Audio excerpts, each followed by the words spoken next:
when Henry II, already struggling to control the pain, lost control over his rotting body. His abdomen, due to a perforated ulcer, suddenly ruptured, spilling his insides out, sending a wave of horror through his attendants. His once powerful figure, which had been a symbol of strength and authority, now became a symbol of destruction, and the smell of decay, unbearable to all, filled the air. This king, who once ruled over vast lands and struck fear across Europe, was now helpless against his own decomposition.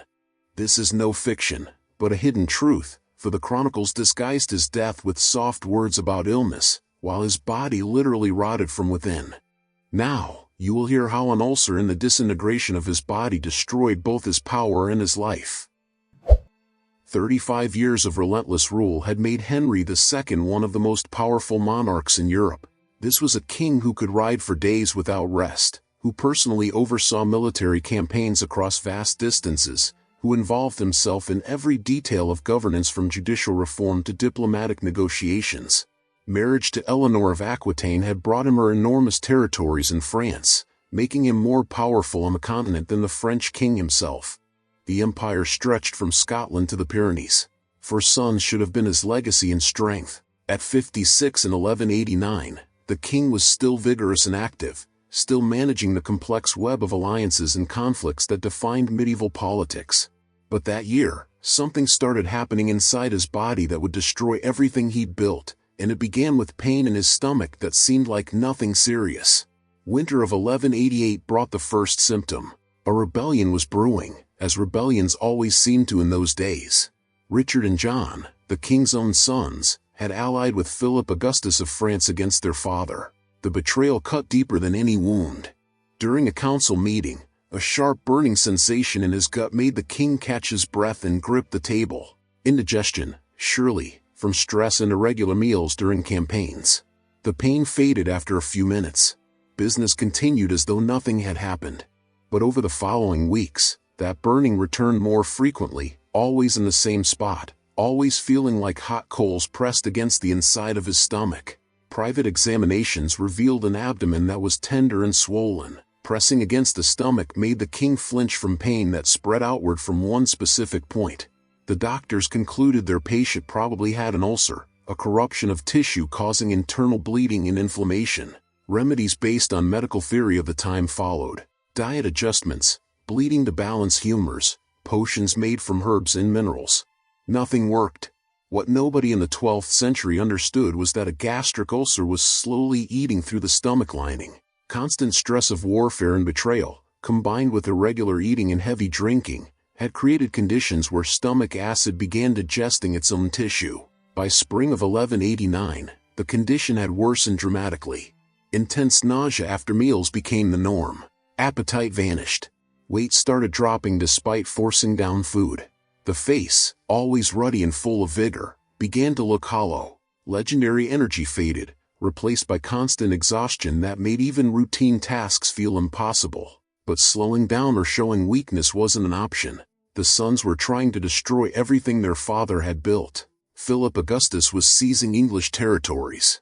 Barons watched carefully for any sign the king was losing control. Any hint of serious illness would be seen as opportunity by every enemy made during decades of brutal rule. The ulcer continued deepening, creating a crater in the stomach wall that grew larger each week. Something felt fundamentally wrong inside, a sensation impossible to ignore. The stomach felt swollen and tight, like pressure was building with nowhere to escape. Food became an enemy. Every meal triggered fresh waves of pain as the damaged stomach tried to process what had been eaten while the ulcer kept eating through more tissue. Pain would spike without warning. Sudden attacks that made the king double over and gasp while sweat poured down his face. Servants learned to recognize these episodes. They would quickly help him to private rooms where the worst of it could be endured away from witnesses. What made this situation catastrophic was the political reality. This wasn't just a man with a medical condition.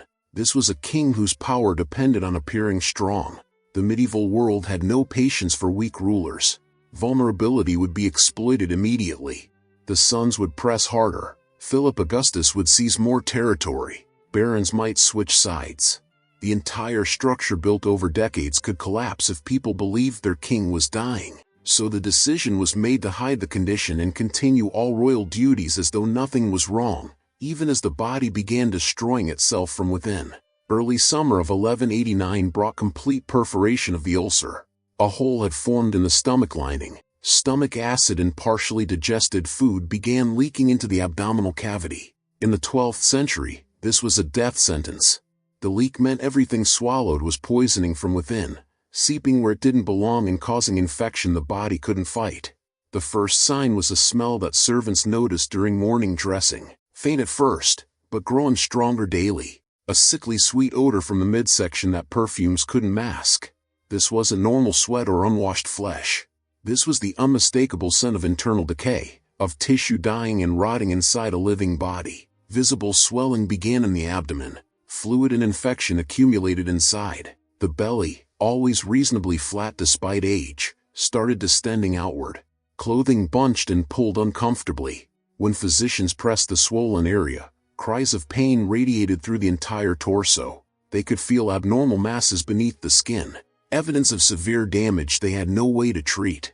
The swelling grew worse every day. The stomach became so distended it looked like pregnancy. Skin stretched tight over accumulated infected fluid. Pressure inside built to intolerable levels.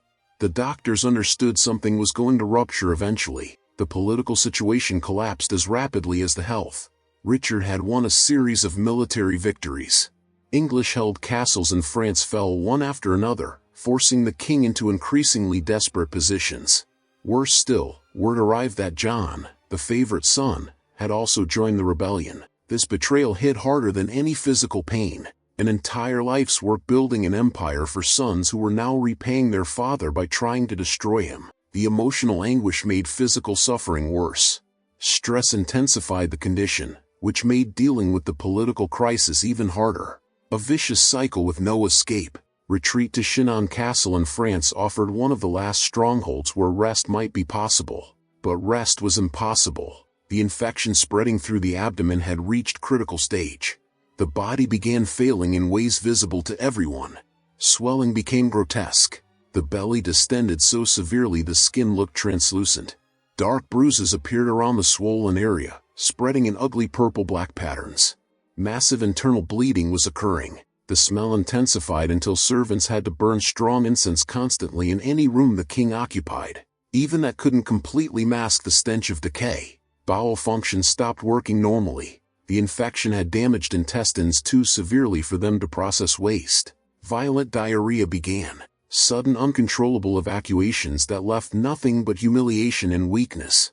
Sometimes control was lost entirely without warning. The body betrayed its owner during meetings, during sleep. Servants cleaned up after these accidents with practiced discretion. But loss of basic bodily control was impossible to hide from everyone. Courtiers whispered about how their king could no longer maintain fundamental human dignity. The great ruler who once seemed invincible was reduced to someone who couldn't control his own bowels. Pain reached levels beyond human endurance. Screaming in the night became routine, clutching at an abdomen while waves of agony tore through flesh. Physicians gave increasingly large doses of opium. Even that powerful drug provided only partial relief. The infection had spread to multiple organs. Pockets of pus and dying tissue throughout the gut. Every breath caused movement that triggered fresh pain. Every attempt to shift position sent stabbing sensations through the torso. The body had become a prison of constant suffering. There was no escape except death, which seemed to be taking its time. Late June arrived with the king unable to maintain even the pretense of normal function. Standing required assistance. Sitting caused such agony that remaining upright for more than minutes became impossible. The face had become gaunt and hollow. Skin took on a grayish pallor that added decades to his appearance. Weight loss was dramatic and visible. Ceremonial robes hung loose on a wasting frame. But worse than any individual symptom was the overall impression of a man actively decomposing while still alive. The smell emanating from him had become overwhelming. So powerful that people entering his chambers had to cover their faces just to avoid gagging. Early July brought the final political humiliation. Forced negotiations with Richard and Philip Augustus turned into a disaster. Defeat had to be acknowledged. Terms that stripped away much of the power and territory had to be accepted. Standing during negotiations required leaning heavily on attendants while trying to maintain some shred of royal dignity. Richard and Philip could see the sickness, could smell the decay, could observe the trembling and weakness that couldn't be hidden anymore. The once mighty king who had dominated European politics for decades was reduced to a dying old man begging mercy from his own children. The humiliation was complete and public, witnessed by nobles and clergy who would spread word throughout Europe. That night at Chinon, the body reached its breaking point. Pressure in the abdomen, building for weeks, suddenly intensified beyond anything previously experienced. Something tore deep inside, a sensation of internal rupture followed by a rush of liquid heat spreading through the gut. Some barrier that had barely contained the infection finally gave way. Now the corruption flooded through without restraint. What followed was indescribable pain. Screaming echoed through the castle, a raw animal sound that brought servants running, clutching at an abdomen that shifted beneath hands in ways suggesting internal organs were literally coming apart. Examination found the belly enormously swollen and rigid, so distended it looked ready to burst. Pressing against it caused loss of consciousness from pain. Irregular masses could be felt beneath skin, abscesses and collections of infected fluid, the final stage of internal collapse. The rupture meant stomach contents, intestinal waste, and infected pus were now mixing freely in the abdominal cavity, creating a toxic environment poisoning every organ it touched. High fever developed as the body tried desperately to fight overwhelming infection, alternating between delirium where no one was recognized and terrible clarity where the ending was perfectly understood. Breakdown continued relentlessly over the next days.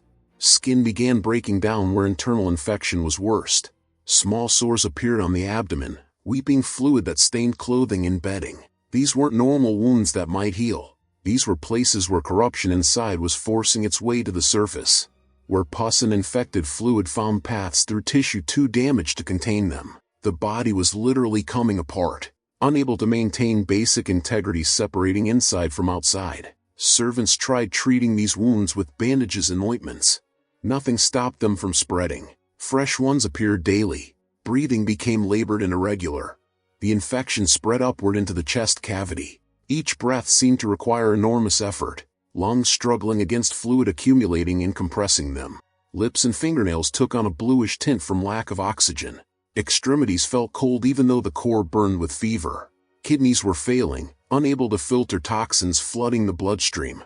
The liver was damaged and struggling. The heart worked desperately to pump blood through organs shutting down one by one. Systemic collapse. A cascade of failure triggered by overwhelming infection killing in agonizing slow motion while consciousness remained to feel every moment. July 6 brought infection that had been mostly contained suddenly spreading throughout the entire system with devastating speed. Fever spiked to dangerous levels. Delirium so severe thrashing and incoherent cries filled the chamber. During brief moments of lucidity, questions about the sons would surface. Had Richard shown any remorse? Had John sent any message? The answers were always the same. The sons were celebrating their victory, already dividing territories they'd taken, showing no concern for their dying father. The emotional pain of this abandonment seemed to hurt as much as physical agony consuming the body. Swelling in the abdomen reached maximum extent that evening. The belly had become so grotesquely distended it no longer looked human, like some massive tumor that had taken over the entire midsection. Skin was stretched so tight it had become shiny and almost transparent. Dark bruising visible underneath. At some point during that night, whether from enormous internal pressure or from advanced decay of tissue, the abdominal wall began giving way. The rupture didn't happen all at once in single dramatic burst. Instead, skin split in multiple places where weakened tissue simply couldn't hold together anymore, creating tears through which infected fluid began to seep. What emerged was horrifying beyond any description medieval chroniclers would commit to writing. Dark, foul-smelling liquid poured from the ruptures, soaking through bedding and dripping onto floor. Mixed with the fluid were fragments of tissue, pieces of organs that had broken down so completely they were no longer recognizable as human anatomy. The amount of discharge was enormous, creating pools servants had to wade through to reach the dying king. Consciousness remained for at least part of this final collapse. Awareness that the body was literally falling apart, that internal organs were failing catastrophically. Sounds emerged that weren't quite screams. more like low moans of someone who had moved beyond capacity for louder expression of pain. Physicians could do nothing except try to provide comfort with opium and prayers. They watched helplessly as the body completed its dissolution. The infection had destroyed so much tissue that the abdominal cavity was essentially a mass of dying flesh barely contained by skin itself breaking down. Intestines had been so damaged they ceased functioning entirely. Liver and kidneys were shutting down. The heart was still beating, but pumping blood through a system that could no longer use it effectively. Life was being maintained by nothing more than basic biological momentum. The body not yet understanding it was already dead in every way that mattered. July 7, 1189, brought the final moment. Henry II's heart finally stopped. Death came at Chinon Castle, surrounded by a handful of servants and priests, abandoned by sons, defeated by enemies, destroyed by an ulcer that had transformed from minor discomfort into catastrophic infection over less than a year. The body was in such advanced decay that preparing it for burial became a challenge. The smell was so overpowering embalmers had to work quickly in shifts, unable to endure prolonged exposure to the corpse. When the abdomen was opened to remove organs for separate burial according to royal tradition, they found a landscape of destruction. The stomach had a large perforation. Intestines were inflamed and partially dead. The liver showed severe damage. The entire abdominal cavity was filled with infected fluid and dying tissue. News of the death spread quickly through Europe, but details of how it happened were carefully managed. Official accounts spoke vaguely of fever and illness, avoiding specific mention of the grotesque physical collapse that characterized the final weeks. Nobody wanted to record for posterity that one of medieval Europe's most powerful kings had died with his body literally rotting and falling apart, unable to control his own bowels, screaming in agony as his organs dissolved. It was too undignified, too horrifying, too far removed from the heroic death kings were supposed to experience. Better to let him be remembered for political achievements and military campaigns than for the smell of decay that filled his death chamber or the pools of infected fluid that leaked from his ruptured abdomen. The death marked the end of an era in English and French politics. But it was the manner of death that revealed deeper truths about power and mortality in the medieval world. 35 years of building an empire through force of will and relentless energy, creating a system of governance that depended entirely on personal attention. But all that power and achievement meant nothing when the body began to fail. The ulcer was a reminder that even kings were subject to the same biological vulnerabilities as the poorest peasant, that no amount of political power could protect against disease and infection, that the body's betrayal was democratic in a way medieval society otherwise refused to be. What made the suffering particularly tragic was how completely it coincided with political collapse. Physical breakdown and political defeat fed into each other in a vicious cycle. Illness made it impossible to respond effectively to the son's rebellion, which caused stress that worsened the medical condition, which further weakened ability to resist political pressure. By the end, separating physical from political became impossible. The rotting body became a metaphor for crumbling authority. The smell of decay was both literal and symbolic, representing the death of power as much as the death of flesh. The son's betrayal added a psychological dimension that may have been worse than physical pain. Richard and John had been raised to inherit their father's empire, educated and trained and given opportunities most men could only dream of. Decades of fighting to secure territories and power for them. They repaid their father by allying with his enemies and tearing apart everything he'd built while he was too sick to stop them. The emotional wound never healed. Even in final delirium, questions about the sons persisted, hoping for some word of regret or reconciliation that never came. Death arrived with the knowledge that life's work would be divided among children who had shown nothing but contempt. The medical reality was a perforated gastric ulcer that led to peritonitis and septic shock. In modern terms, a hole developed in the stomach lining that allowed stomach contents to leak into the abdominal cavity, causing massive infection that spread throughout the body and eventually shut down multiple organ systems. Modern surgery can often treat this successfully if caught early, but in 1189 it was a guaranteed death sentence. Once perforation occurred, 12th-century medicine could do nothing except manage pain with opium and wait for the inevitable end. The infection would spread. The organs would fail. Death would come in agony over days or weeks. What historical sources tell us about the final illness, combined with medical knowledge of how such conditions progress, paints a picture of prolonged and intense suffering. Weeks of increasing pain as the ulcer developed and perforated. The humiliation of losing control over bodily functions while trying to maintain the role of king, feeling the body literally rotting from within, smelling decay, watching parts break down and leak out through wounds that wouldn't heal, and remaining conscious and aware throughout most of this process. Understanding exactly what was happening and how it would end. Unable to do anything except endure until the body finally gave out completely. The legacy is complicated by circumstances of death. One of medieval England's most effective kings. A brilliant administrator and military leader who expanded royal power and created legal reforms that would influence English law for centuries. But also remembered as the king whose sons rebelled against him, who died abandoned and defeated, whose body literally fell apart in final days. The contrast between public achievements and private suffering, between power wielded for decades and helplessness experienced at the end, makes this story one of the most tragic in medieval history. An empire built and lost. Sons raised and betrayed by. Strength maintained for 35 years ending in screaming agony as organs dissolved and the body rotted from within.